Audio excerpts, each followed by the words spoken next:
Olá, salve, salve, caríssimos alunos do curso Expert. Bem-vindos à nossa aula demonstrativa. Eu sou o professor pesquisador Gabriel e daqui nesse projeto eu defendo o método de Cambridge. Vou falar um pouquinho sobre como vai ser o curso, depois a gente vai analisar 4 questões que caíram no último Enem.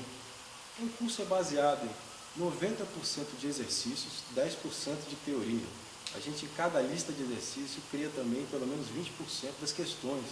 A gente elabora de 7 a 10 questões por lista.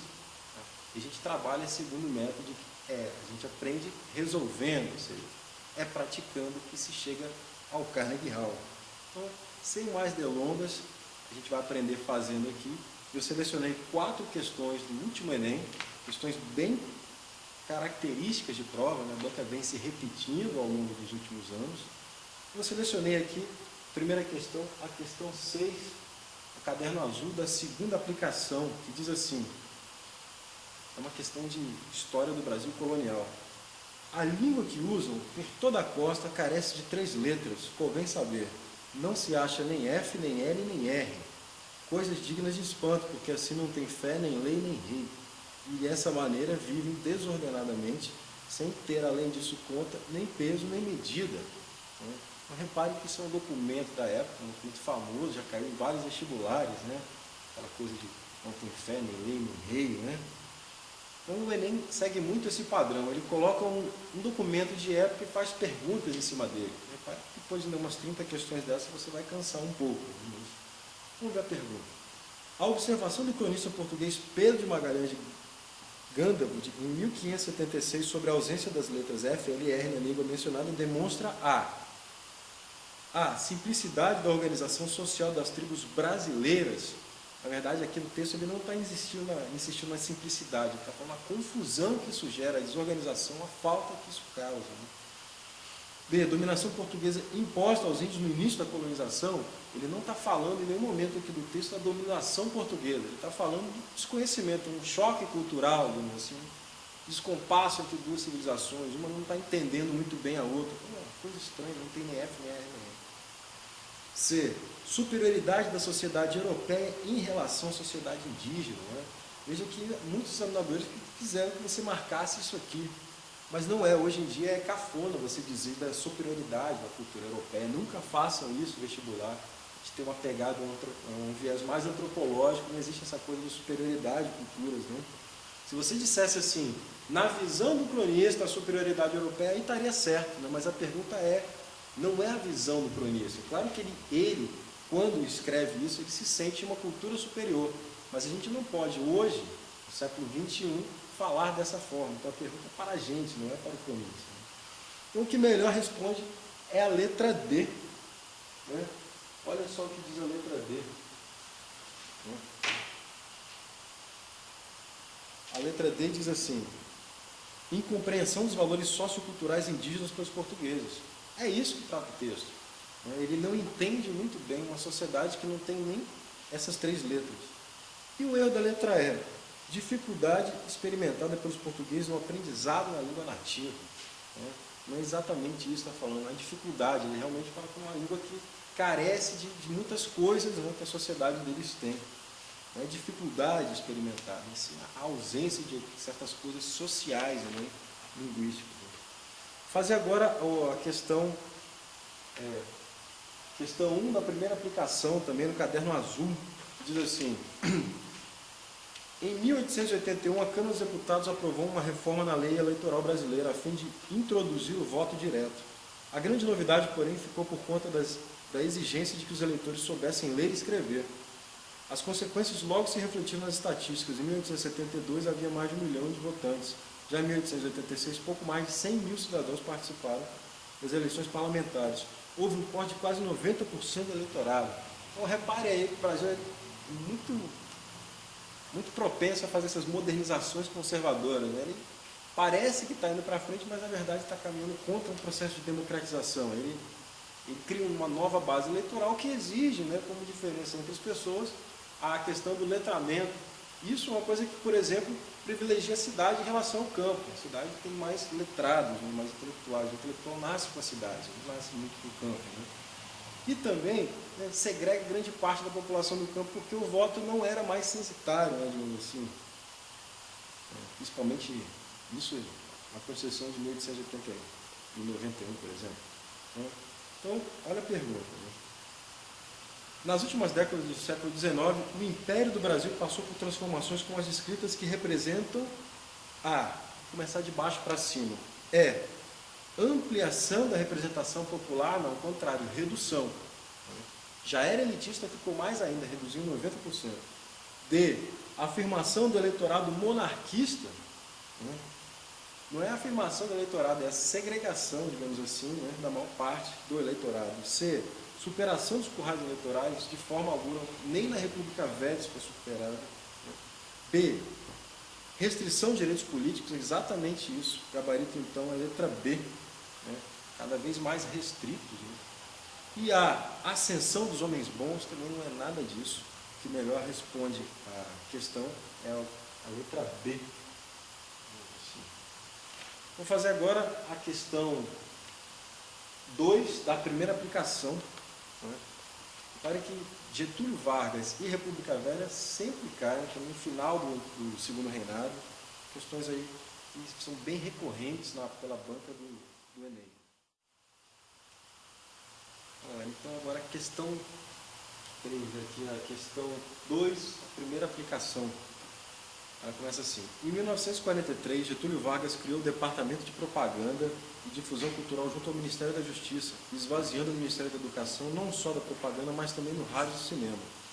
A decisão tinha como objetivo colocar os meios de comunicação de massa a serviço direto do Poder Executivo, iniciativa que tinha inspiração direta no recém-criado Ministério da Propaganda alemão. Capelato, Maria Rui Capelato, professora da USP. E aí vem o vestibular em cima com a pergunta. No contexto citado, a transferência de funções entre ministérios teve como finalidade a gente precisa lembrar aqui que Getúlio Vargas, nessa época, tinha uma grande influência, né? Estava sendo muito influenciado pelo pensamento totalitário, nazi-fascista. Temos até várias fotos, para quem quiser dar uma olhada, do Getúlio Vargas com a filha do Mussolini, a esposa, enfim. Ele tinha uma grande admiração pelo Mussolini e também pelo Hitler. Né? Hitler, que muitos dizem que é um produto de Goebbels. Né? Hitler não era uma coisa tão espetacular assim, se não fosse, né, aquele famoso mentor, né, daquela carreira política de Hitler. Goebbels, que chegou a dizer uma vez que se você disser uma mentira 1000 vezes, ela se torna uma verdade. Né? Então, Getúlio Vargas, então, usava essa propaganda com inspiração fascista. Ele usava o mesmo controle de massa. Né? No nazismo, por exemplo, o rádio foi utilizado como uma grande arma, uma ferramenta de divulgação dos valores que o Estado queria, que o Partido Nazista queria. Então, vamos ver as alternativas. Vou fazer por eliminação. Vou começar de baixo para cima. A alternativa é demonstração de força política do Executivo diante de ministérios herdados do governo anterior. Aqui a questão não é a demonstração de força política do Executivo, é a questão da manipulação, do controle da informação, controle da comunicação, a utilização de meios novos como o rádio, o cinema, que já existia, mas uma perspectiva que fizesse uma propaganda do governo, um determinado partido, que não fosse contra as suas aspirações, que não denunciasse, por exemplo. Ampliação do raio de atuação das emissoras de rádio como forma de difusão da cultura popular. A questão aqui, o rádio não está sendo utilizado para difundir a cultura popular. É interessante quando ele faz isso, mas aqui não. Ele está sendo utilizado para defender uma cultura de dominação, uma cultura do Estado, né? Uma cultura de manipulação das massas, né? Como já fazia o Hitler e o Mussolini na época. Subordinação do Ministério da Educação ao Ministério da Justiça ao Poder Executivo. Que nenhum momento do texto trata disso. Né? Não é essa a intenção ao fazer isso. A intenção é, mais uma vez, se preocupar cada vez mais com aquilo que vai ser divulgado, aquilo que vai ser difundido, né, para a população. Gabarito, então, letra B. Olha só o que ela diz. Controle do conteúdo da informação por meio de uma orientação política e ideológica. É exatamente isso. Perfeita a assertiva. Né? Eles têm uma preocupação maior em moldar o pensamento, né, de uma forma, digamos assim, totalitária, se pudéssemos entender hoje, autoritária.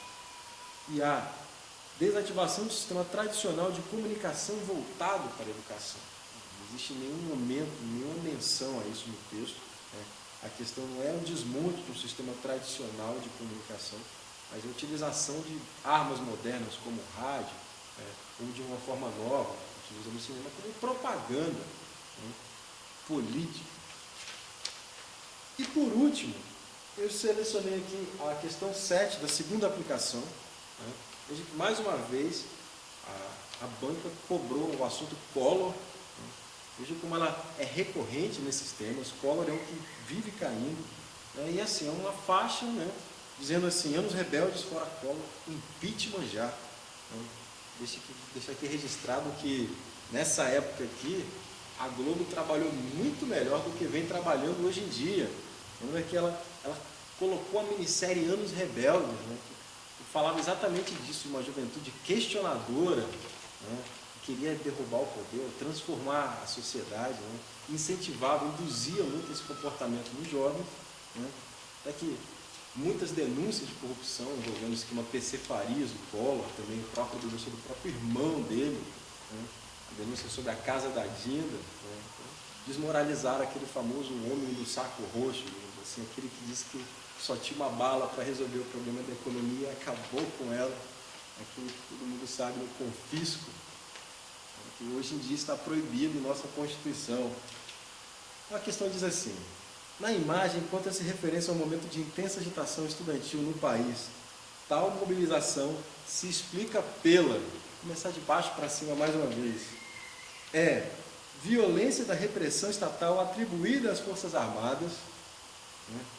Na verdade, aqui a gente já está vivendo um momento de redemocratização, não estamos mais na ditadura militar, a gente já vive pós-Sarney. Nosso grande problema aqui é, nesse momento aqui, a inflação, o problema econômico, a dívida externa, como se o problema político não estivesse tão complicado, estivesse mais encaminhado. Então aqui a gente estaria falando de um momento bem anterior, não é esse o tema da questão. D. Compra de apoio político promovida pelo Poder Executivo. Não, esse é mais o caso que existe agora, com o mensalão, existia na época do Fernando Henrique também. Porque a questão aqui do Collor não é a compra de apoio político promovida pelo Poder Executivo, e sim o envolvimento do nosso líder, do nosso presidente, em atos de corrupção. B. Criminalização dos movimentos sociais realizada pelo governo federal. A gente poderia pensar no MST, no Ministro dos Direitos Humanos e tal. Criminalizando, eles estavam, pelo contrário, até sendo descriminalizados. O problema do combate às sem-terras é uma questão privada deles com os fazendeiros. E por último, gabarito é letra A divulgação de denúncias de corrupção envolvendo o presidente da República. É mais ou menos uma coisa parecida com aquilo que a gente vive hoje, divulgação de denúncias de corrupção envolvendo o presidente da República.